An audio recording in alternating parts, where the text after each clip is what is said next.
Good evening, everyone. I'm at, well, alongside the Lake Como Road here in Colorado, just west of the Blanca Peak group, which you can't really see the higher summits there, but they're back there. So there's a couple of 14ers that I'm gonna plan on hiking tomorrow. And yeah, it was quite the adventure to get up here. I can show you again what this road looks like. It's just like this the whole way. I mean, it's like a dry creek bed. So I was able to get about I don't know, maybe 800 feet or so up this really gnarly section on my poor Outback. I really put her through a beating, but yeah, I was able to make it up here fine. I was hoping that I could get a little further, but can't complain. And this is actually the tame part of the road. It gets really scary higher up, which I'll be showing you tomorrow. So anyways, this view is really cool though. It's like, it just feels like this cool desolate across this really large valley there. You can see all of these rainstorms coming down. So it's kind of a cool vantage point, and it'll be even cooler as I get higher tomorrow. So I'm going to get everything set up to sleep here tonight and see you in the morning.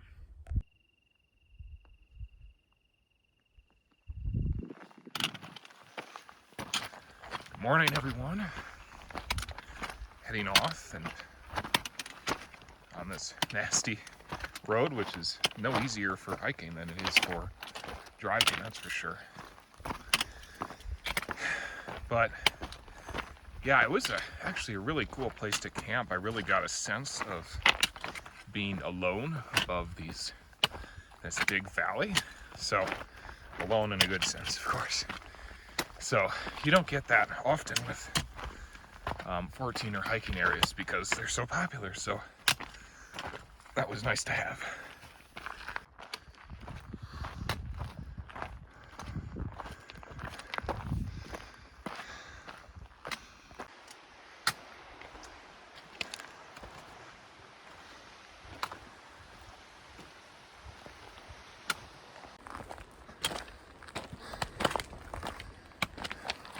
To give you an idea of this road, this is one of the obstacles you have to overcome.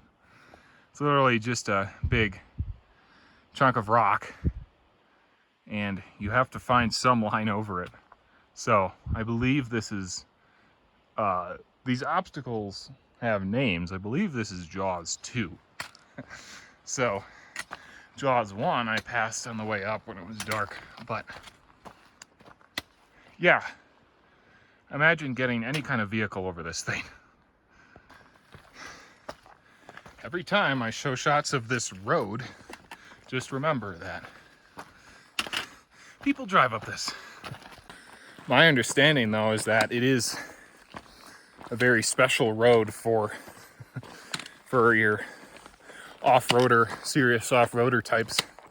I think being able to get all the way up to Lake Como, which I haven't reached yet, is sort of a rite of passage. So it's cool, man.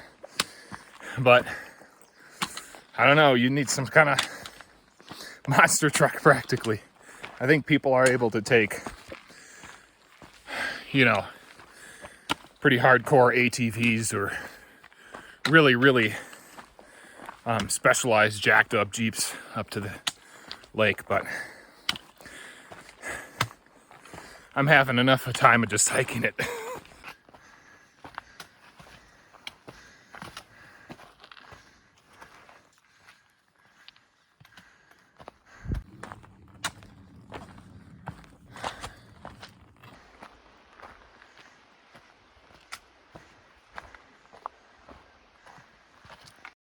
We've reached Lake Como, which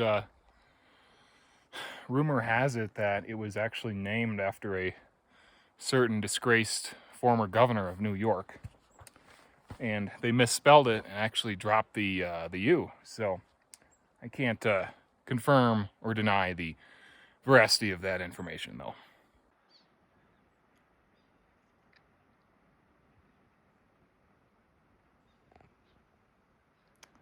Very pretty morning though.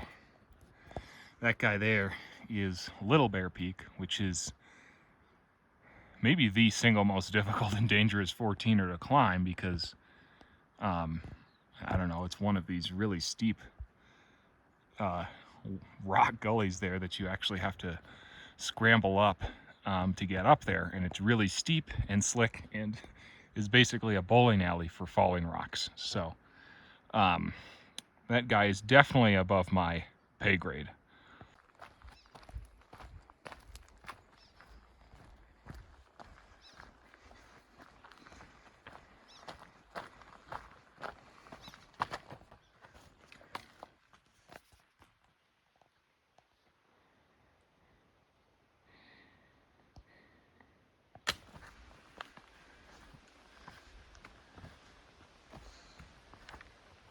Nice little summer cottage there.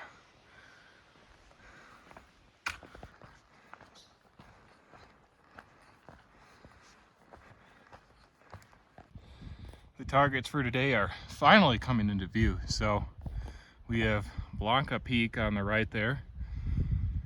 That's the 4th highest mountain in Colorado, and that's the first one I'm planning on tagging today. And then I'm gonna follow that ridge saddle up to Ellingwood Point on the left there, which is also another 14er. So with any luck, 2 14ers in one day.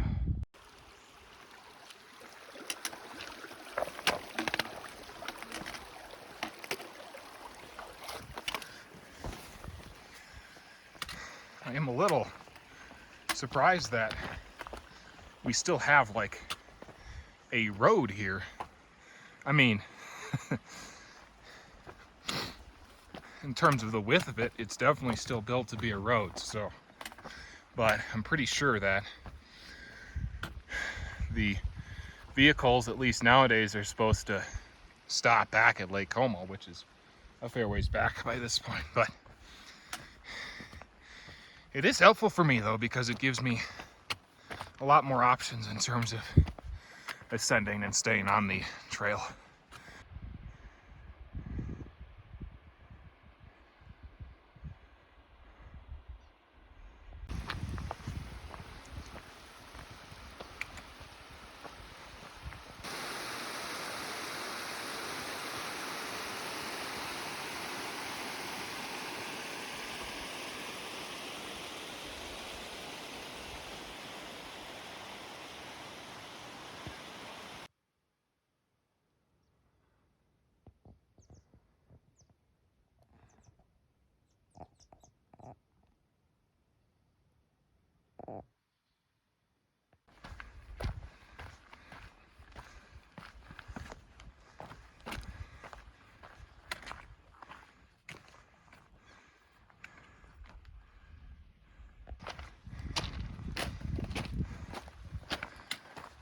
Lakes, lakes, and more lakes.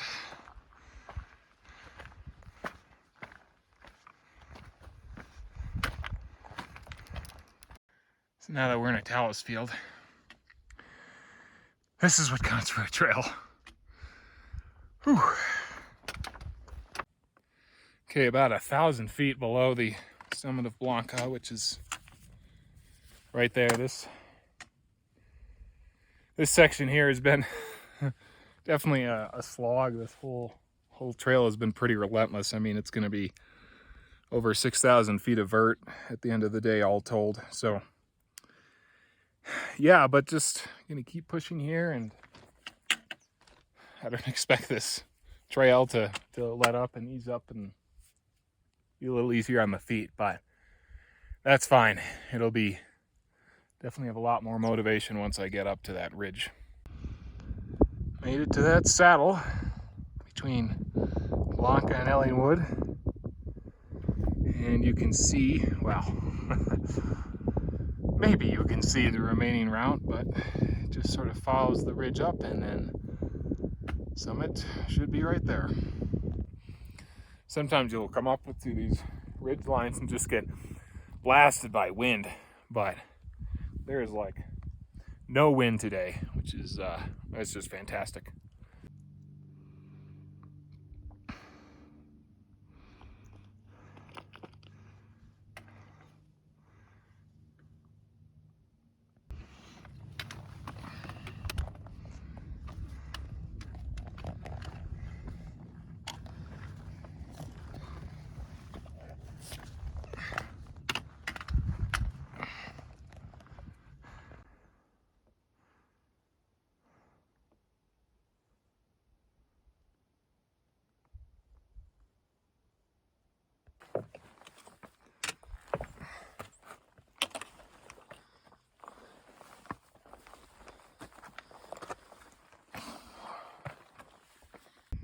Blanca Peak, everyone. 14,350 feet. Very, very cool. Man. Not the best views in the world because it's kind of hazy, and these low clouds are coming right at me, so I might actually be in the clouds pretty soon. So anyways, this might be the best view I can give you, but yeah, it feels great to be up here. Route finding to get up here was definitely a little tricky, but yeah, made it.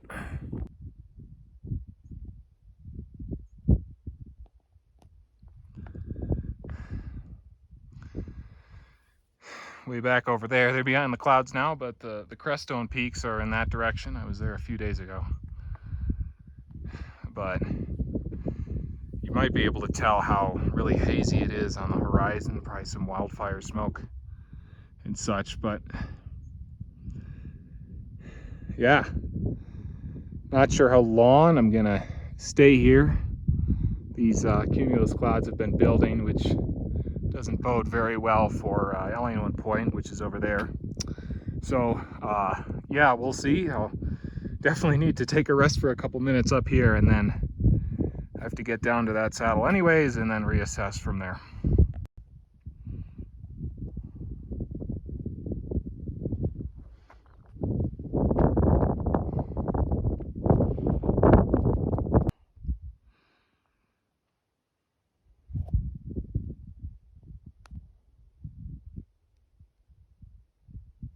Seems like the summit and the ridge line is actually blocking this cloud to a fair degree. So I mean, there's a bunch of stuff that way. So while I'd rather have views in that direction, this effect is it's kind of cool.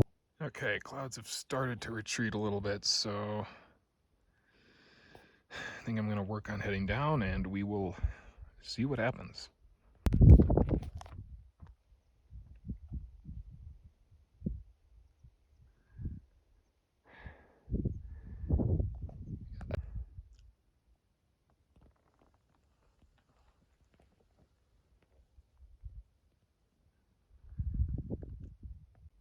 I don't mind parking way down at the bottom.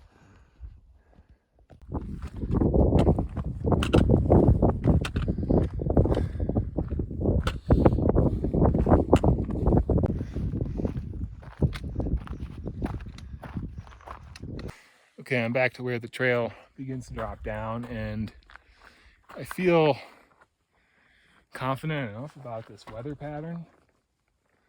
I mean, these clouds are basically fog. It's not like they're thunderstorms or rain yet. So I think I'm going to give it a try to get over to Ellingwood. I met a guy on the way up who had some pictures that he was kind enough to share with me of the route, because the route finding's a little tricky in there, but gonna take a look at those and see what we can do. Okay, I found the route, and luckily it is very well cairned.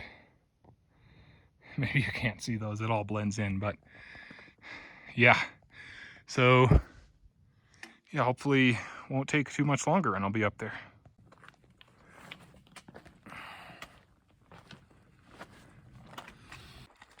All right, well, once I found the cairns, this route has actually become super straightforward. So last bit of uphill for the day. About 300 more feet, and then I'll be at the summit. So can't say that the views will be good, but I'll have gotten the summit.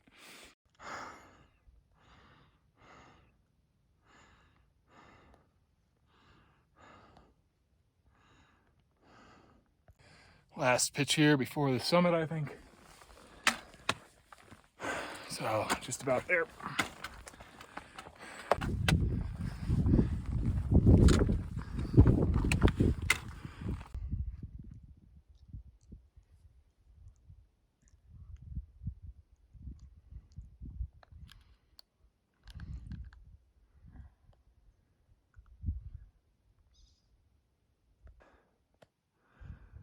All right, welcome to the summit of Ellingwood Point.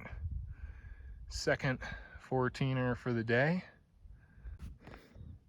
And the clouds cleared up for me too, so get a view of that spectacular ridge traverse. Very cool, very gnarly. All right, there was Ellingwood Point. Glad to have bagged that one, I think, so far. I think it was a good decision. We'll see if a couple hours later I'll be regretting it from all the potential pain and suffering. But yeah, this ridge between Little Bear Peak and Blanca, just such a cool ridge. And that's something that people climb, you know, pretty regularly. It's a little too sketchy for me, but very, very cool. One of the classic traverses in Colorado. So, but at this point, I have to figure out how I'm going to get down. So a couple other people before me were kind of having trouble finding. There's supposed to be a separate sort of class 2 trail that eventually connects with the main trail down there, but those people weren't finding it, so I don't know if I will. So it might just be, you know, sliding down a scree slope. We'll see.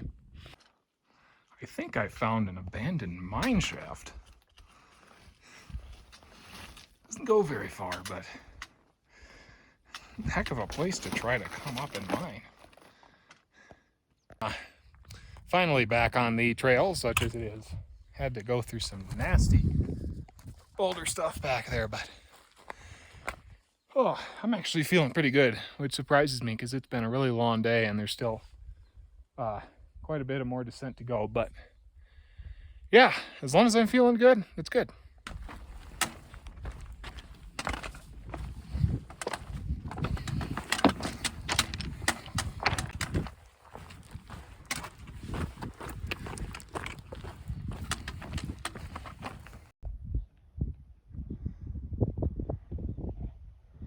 Once again, I am surprised by the mountain goats coming up, or not the mountain goats, the bighorn sheep coming up higher than I expect. So, but after seeing it a couple times now, I think I'm maybe revising my opinion. Maybe they just like to come up this high when it's in the summer. I don't know. Took a quick break to fill up on some water. But other than that, I'm trying to move at a good clip here because I want to be able to get back in the car to a good time so I can drive another 3 hours tonight, which I'll tell you more about.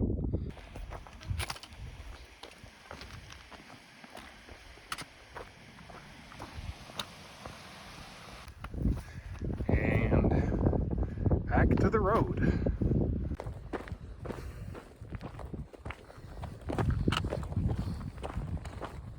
So I didn't show you this before, but this is the start of the route up Little Bear Peak. So it goes somewhere up this heap.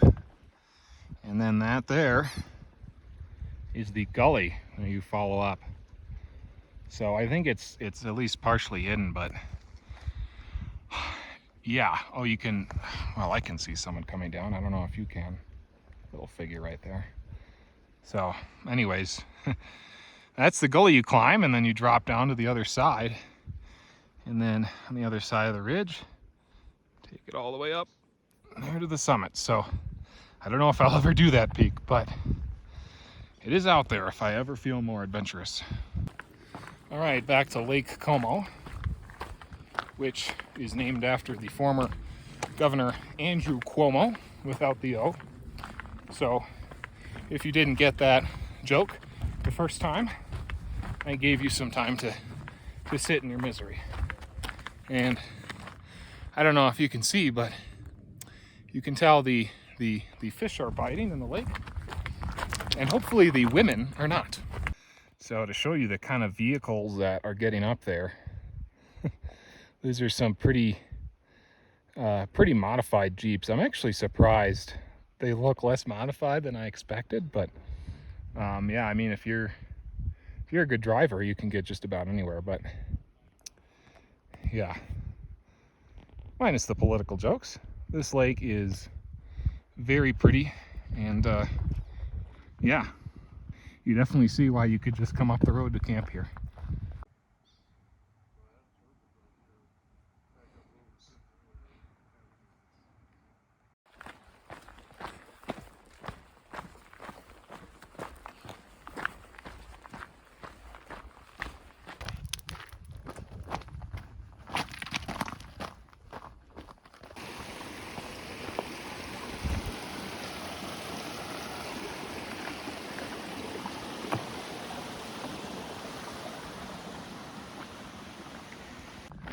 More prime real estate. Rustic log cabin in the hills of Colorado. Definitely has the fixer-upper tag on the Zillow listing, I suspect. But look at that. It even comes with its own pre-planted Christmas tree. So now this is Jaws 1, I believe. You can kind of see the tracks where people have tried to ascend. But I wish I could get somebody actually doing one of these obstacles. I don't think I will at this point, but I'll have to link a video in the description because, oh, it's wild.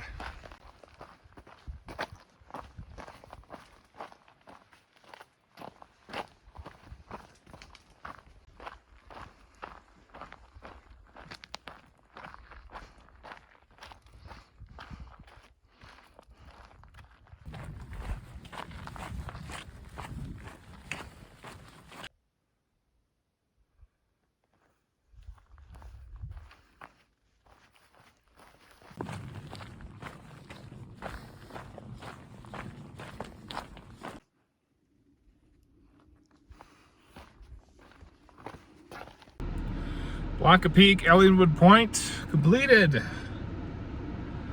was a very long day. It was about a little under 12 hours in total. Something like 6,500 feet of vert. Maybe 14 or 15 miles. But, yeah.